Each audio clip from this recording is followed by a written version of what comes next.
বিশ্ব ব্যাডমিন্টন চ্যাম্পিয়নশিপের শেষ আটে পৌঁছলেন ভারতের সাইনা নেহওয়াল। তবে পঞ্চদশ বাছাই থাইল্যান্ডের পর্নটিপ বুরানা প্রাসকে তুরস্কের বিরুদ্ধে লড়াই করে জিততে হলো ভারতীয় শাটলারকে। প্রথম গেমে হেরে যান হায়দ্রাবাদীয় ব্যাডমিন্টন তারকা। দ্বিতীয় এবং তৃতীয় গেমে ঘুরে দাঁড়িয়ে ম্যাচ জেতেন। সাইনার মতোই কোয়ার্টারে পৌঁছলেন পিভি সিন্ধুও। গতবারের চ্যাম্পিয়ন ওয়াং ইয়ানকে হারিয়ে বড় অঘটন ঘটালেন এই ভারতীয় শাটলার।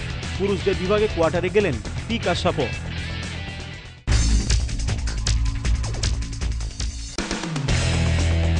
32-এ Roger Federer.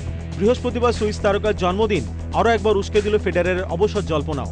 সর্বকালের অন্যতম সেরা এই টেনিস তারকার সাম্প্রতিক ফর্মে সেই জল্পনাকেই বাড়িয়ে তুলেছে। 17টি গ্র্যান্ডস্ল্যামের মালিক গত বছর সার্কিটে ছিলেন ভীষণই ফ্যাকাশে। গত বছর উইম্বলডন জয়ের পর এখনও বড় কোনো খেতাব জেতেননি ফেডেক্স। পরপর হারের জেরে গত 10 বছরে এই প্রথম বিশ্ব ক্রম তালিকার 5এও নেমে যেতে হয়েছে। তবু আরও একবার কোর্টে ফেডারারের র্যাকেটের ঝলকানি দেখতে চান তার সমর্থকরা।